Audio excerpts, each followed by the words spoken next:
Democrats. Today is Friday, July 9th, and it's time for the Chair's Daily Live. Thank you so very much for joining me. As you know, every day I try to come and I keep you informed and talk about bills, elected officials, and elections, just so we know what's going on.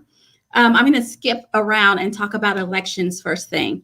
So July 13th. So today and Saturday, if you have an election propositions in your community, you can early vote today and tomorrow. And then the real election is happening on Tuesday. So if you've been paying attention and you went out there and you did your research and you know what you're going to be voting on, you can go ahead and knock that out this weekend, or you can show up on Tuesday. If you have to ask for time off, you need to do that today so that your boss has enough time to rearrange things. We want to be fair. Everybody needs to keep their gig. So there is an election this coming Tuesday. And then the next election will be August 10th. And it's the same thing. It's propositions in different parts of the state. So go out to the Oklahoma State Election Board, put in your name and your birthday, and find out if you have an election coming up. If you do, research your election so that you know, because I expect you to be at the ballot box every time there is a ballot waiting for you. So we have one coming this Tuesday, the 13th, and then the next one is August 10th, and they're in different communities. So go out and find out if you have an election coming. Reconvene for convention is scheduled for July 31st. The goal is to send out, I think we've worked out all the details.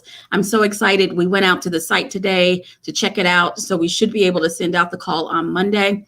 But the details are July 31st. It is a virtual convention, but we're going to have an in-person component. So if you're ready to be, like I am, to be around Democrats, if you're ready to get from behind the computer, come on down to Shawnee, to the Grand Casino, and join us as we do the convention in person. So it's a virtual convention. So if you don't feel safe to come out, you can still log on to the Zoom link that we're going to send you. But if you're ready to be with Democrats, you can come in person to Shawnee. And we try to keep it centrally located in the state so as to not add too many miles. So those are the elections that are coming up. Now let's talk about bills. You remember all spring I was complaining about HB 1775, and that's the bill that says, you know, let's not characterize people based on their race or gender, and let's not, in Alicia's opinion, let's not teach history in its whole entirety. Let's pick and choose the pieces of history. And it passed our legislature, and the governor signed it. And so it actually went into effect because they made it an emergency, because it was an emergency that had to be taken care of right away. So it went into effect on July 1st. And so that's about the extent of my expertise. So because I want you to be informed, I've invited a subject matter expert to join me and be able to talk about it. So I'm going to be combining bills and elected officials all in one. And Representative Jacob Rosecrantz from Norman agreed to come on and talk about it. And as a former former educator, I'm calling him a subject matter expert. And he talked a lot about this in a Facebook post, which got my attention, which is one of the reasons I invited him. The other one is that I've been looking for an excuse to invite him. So I'm glad that he's here. Tell me, like, what prompted your Facebook post, if you would, please. Yeah, well, thank you, Madam Chair, and thank you, everybody, for being Democrats. We love you. What really prompted me, first of all, I mean, I was on the front lines whenever this thing came out, and I've seen it kind of just keep going and going and going. And what really prompted me, though, is the fear mongering. That's what it was. I just couldn't handle it anymore. Oh, an emergency on something that really is what I know to be a non-issue. It's fear mongering. And so that was the gist of my post. Yes, I had a quick little, summarization of what CRT, critical race theory, really is. It's not, indoctrination into Marxism or anything else that's, these big, scary isms that are being thrown around. It's just looking at history through a lens that racism is systemic. And it is. I mean, and so that's the whole point behind what CRT is in a nutshell. but everybody, honestly, on the like that's very, very conservative. So not every Republican in the world, but very, very conservative ones are using that to really scare the bejesus out of their base, to get them out there and keep them in power. That was the whole point of my deal. Whole point. So let me ask you this. You and I have had conversations about this, and so we just jumped in like everybody knows what we're talking about. Yeah. So let's give them a little background. Senator Bullard, was it Senator Bullard? So Senator Bullard put out a press release, basically that felt like a threat. How did you take that press release, and kind of tell people how you read the press release? Well, and that's another piece that made me decide to go ahead and write the post. If you don't know anything about me, yes, I'm a lifelong born Democrat, but I'm also Mr. Bipartisanism. I will work across the aisle at every given chance. So it's a little bit rare for me to really just kind of put the gloves on and come after. I didn't use names or anything like that. But yeah, that press release in general was, well, first of all, and Senator Bullard's a former educator, history teacher. So it blows me away sometimes, and we get along perfectly fine. But you look at his policies, you're just like, bro, where are you from, man? And so, yeah, that was what did it. That, and from Representative West as well, the House author. These are both very nice human beings who I speak with and work with on a daily basis. But this particular issue is being used as fear, and that news release, that press release, built into that. Oh, it's an emergency. Oh, we have to have the State Department of Education promulgate rules right away because of the emergency of all these communist CRT socialist ideas being taught in our schools. It's ridiculous, is what it is, and it's also working for their base. So I felt like I had to step up and do something about this, especially because I do have quite a few Republicans in my own district who probably need to hear a different version of some of the stuff they're being spoon-fed. So the press release that Senator Bullard sent out basically said that he's going to demand that the superintendent of education rewrite, review the curriculum for the entire state so that it's ready to go for this next semester. That's how I read it. Is that how you read it? That's how you read it. That's how I read it. And that's the big issue. You're talking about something that really, I don't think can even be done.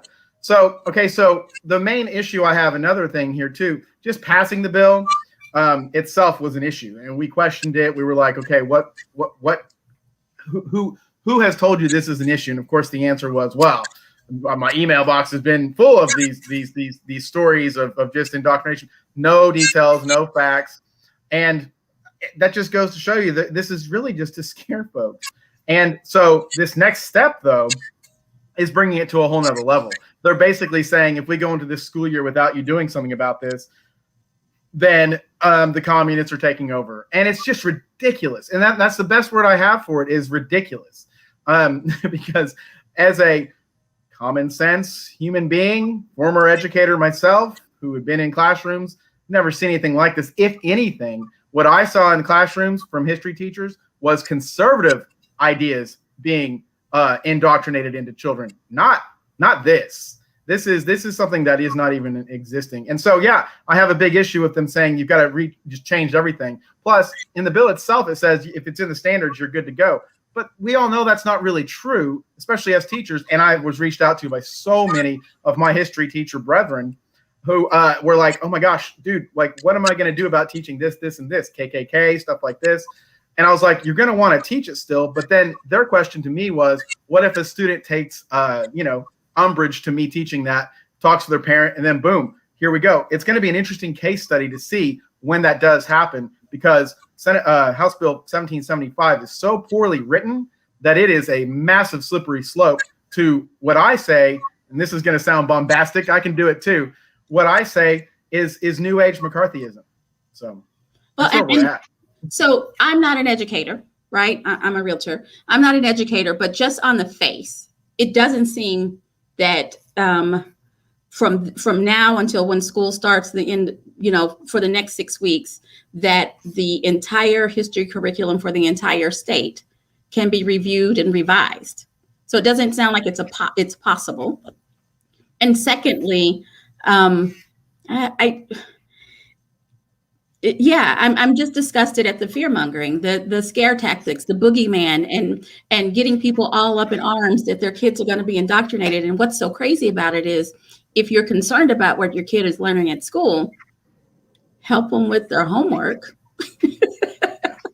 No, that's a great point. You being more involved in your children's school life, because let's be honest, you know what? Teachers are human too, and like I told you before, I did see some teachers, some history teachers, and other too, be very conservative with the way they were teaching and saying things. So it can go both ways. That's human nature, but there's no overall wide just big push for this thing. Basically, what 1775 is saying is that all public schools are just out there and they're teaching you the way to be a communist and a Marxist, which is, man, we've been hearing that from day one. And one of the reasons why I decided to run for office is some of these attacks on our public schools, the public schools that the massive majority of our children go to. I'm just real tired of it. I finally had it right up to here. Again, I don't have an issue with the person of Representative West or Senator Bullard. I have an issue with these tactics. However, these tactics are being used quite successfully. I mean, even in my own race against me, some of the attacks, all horrible, like lies or half-truths or whatever else. These people really truly believe that they can get away with basically saying whatever they want to say without somebody calling them out. And that's where I come in. However, if you look at like comments and things like that, and some of the people, they're being called out. It's just they're going for it again because I think their main, I guess their main audience is their very far right base. That's what it looks like to me, which is not the majority of Republicans in my district or in Oklahoma. I don't think. Although now I'm starting to kind of wonder. So I'm going to ask a tough question that I didn't prepare you for. So brace yourself. What about the argument that the way history is taught today, and I'm going to lean on you on this one, the way history is taught today makes little white kids uncomfortable and feel bad? Yeah, see, that's the big issue here. That's where the idea for the bill came from, is that there's these parents that reached out to these representatives and they were saying, oh my gosh, you know, my kid's being made to feel like they're guilty for all of these past sins. Listen, in history classes, we teach critical thinking skills. We teach research skills. We teach these types of things in history classes so the children can make their own decisions about how guilty they need to be or how whatever else. It has to do, first of all, if any child just believes they're guilty from being told they're guilty, they need some critical thinking skills. And I think that's what's really homework. Yeah. That's what's really missing. That really is what's missing, is this ability to really look at something and be like, okay, that's not the case. Let's have a conversation, so on and so forth. Because once again, say a teacher does say, hey, listen, all white people are guilty. Say a teacher says that. Okay, first of all, that's not systemic. That's not, all the way wide. First of all, if that ever happened, the news would be all over it. As a matter of fact, the parents would be all over it. It would be a big, huge story, which shows you this is an absolute non-issue. But so say that even happens. Well, hopefully, if the teacher had done a good job with those critical thinking skills, historical thinking skills, they'll be able to break it down and be like, okay, well, that's not what's going on here. I do want to know about some of what's going on back in the day with history. It's not all rosy. It never has been, this exceptional idea of exceptionalism. Listen, I think that was the way I was taught whenever I was in school. And I had to start digging it out from that, especially in OCCC and at OU, the two schools I went to. But it was sad that I kind of had to go through the system itself, and it was almost whitewashed. And I think that this is an attempt to even further whitewash history. So it does blow me away a little bit, and I wasn't really prepared for that question, but I will say it's close to my heart to reiterate the fact that history teachers do not indoctrinate. They teach skills. That's the whole point behind that. Well, the funny thing about it is this is Oklahoma. And so overwhelmingly, our teachers are Caucasian. And so just the thought of it, right? That all of these Caucasian teachers are going into classrooms and telling all of these Caucasian children to feel bad. It doesn't even make sense on its face. No, great point. That's just not going to happen. So again, I mean, I'd love to take a look at the emails that these people are receiving, but they most likely are from their very far right base. I too have received some of those. And it's all just regurgitated talking points of fear mongering. No basis in reality. And that's my big issue with this whole big push. And the fact, if you look to see, it wasn't just these two who did the press release. Just about every Republican that we have in the state signed on too. Yeah. And in a weird way, a lot of that's pressure. You talk to people, talk to them. They don't believe this is actually happening. But I think a lot of the political pressure from the far right and being primaried, so on and so forth, I guess makes this decision. I just would like to see a little more heart from some people because they know it's not happening. And if it is happening, it would have probably already been discovered and sniffed out, because you're right. This is not a state where indoctrination of anything would ever stand. Like, this is not the state for that. So I don't really understand the whole hullabaloo. That's what I call it, the hullabaloo, except for the fact that it just feeds into fear. So then if you're scared, everybody knows the studies have proven this, you will go out and make sure your voice is heard, because you're trying to protect your way of life, or you're trying to protect your children from an attack. And that's the whole point, I think, why it's even being done. Right. And so it's truly, it's summertime. We're not in session, and we got to figure out a way to scare our voters so they stay scared long enough to vote. Exactly. Hey, it's nature of the beast these days, really. As much as I talk about bipartisanism, and that's my bread and butter, that's really my heart, honestly. More and more, all politicians have to really make sure that they cater to their bases. And I think that's really hurt an idea of bipartisanism, or let's find consensus and move forward. Like, I would love to have been part of this conversation. Like, hey, Rosecrantz, I'm hearing these rumors. Can you help me figure this out? I'll be like, yes, I can. Let me see what I can find out about this. Dig in. Oh, well, it was just one teacher who said this, blah, blah, blah. It's not, systemic. It's not a thing that's actually happening. So no big deal, right? That's not the way it works. And it's not just critical race theory. It's just about everything these days is to rile up the base. Well, we keep talking about HB 1775 in the context of race. And so I got to step in and, as a female, say that it's also about, in my opinion, erasing the accomplishments of women, because it's race and gender, but I guess we're not scary enough. Race is the scary thing. Gender isn't the scary thing. And they forget that part altogether, right?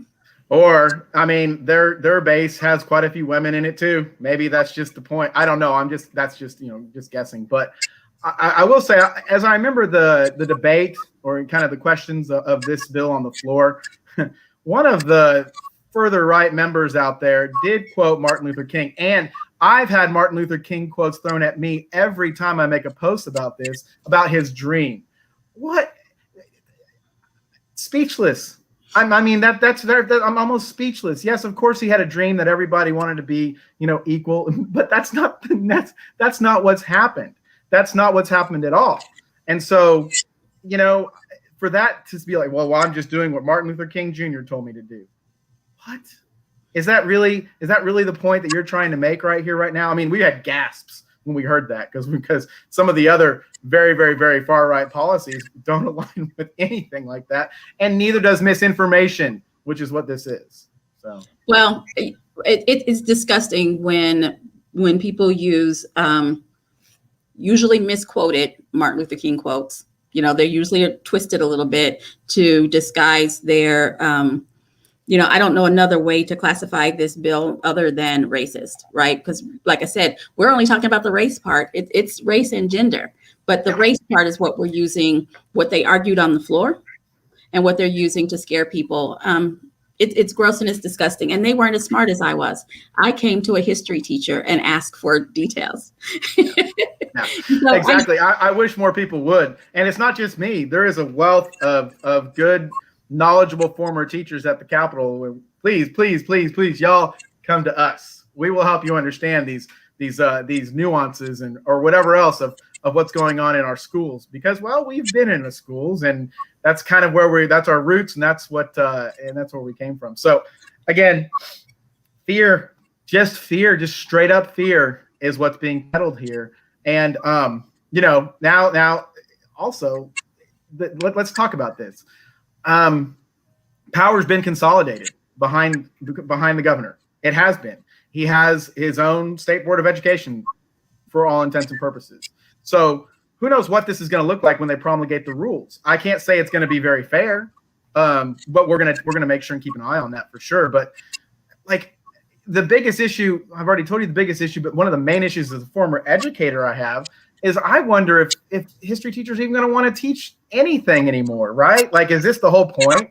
If you don't fall in line with this kind of whitewash exceptional vision that of history that is out there, then don't teach. Basically, is that where we're going with this now? No more history teachers. All history teachers will just become coaches and be done with it. Right. So, and that's a fear. That's a huge fear, because if we don't know our history, the true history, then how can we do better in the future? Is my main question to anybody out there. And you have to know. And again, it's not what's in the textbook. You have the skills, or at least we thought we taught you the skills to critically think, peel back the onion, look into things in depth, and then make your own decisions about things based upon primary sources. That's history. Yeah. Absolutely. Well, Representative Rosecrantz, thank you so, and I'm saying it right? Rosecrantz, right? You did say it right, but you spelled it wrong on the Facebook page. That's okay. It's always, listen, it's even at the Capitol, Rosecrantz. Hey, it's all the same German word. It means Holy Rosary. It's a Catholic name, random. And it's all good. Rosecrantz, it's me. I appreciate you coming on and joining us. I like to provide information for folks, but I like for it to be accurate. And so thank you for providing context and helping me keep folks informed. And I hope that as things come up in this next cycle, you'll join me again. Absolutely. Anytime.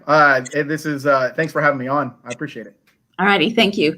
All right, Democrats, I'll be back tomorrow at 4:15. No, Monday at 4:15. You guys have a great weekend.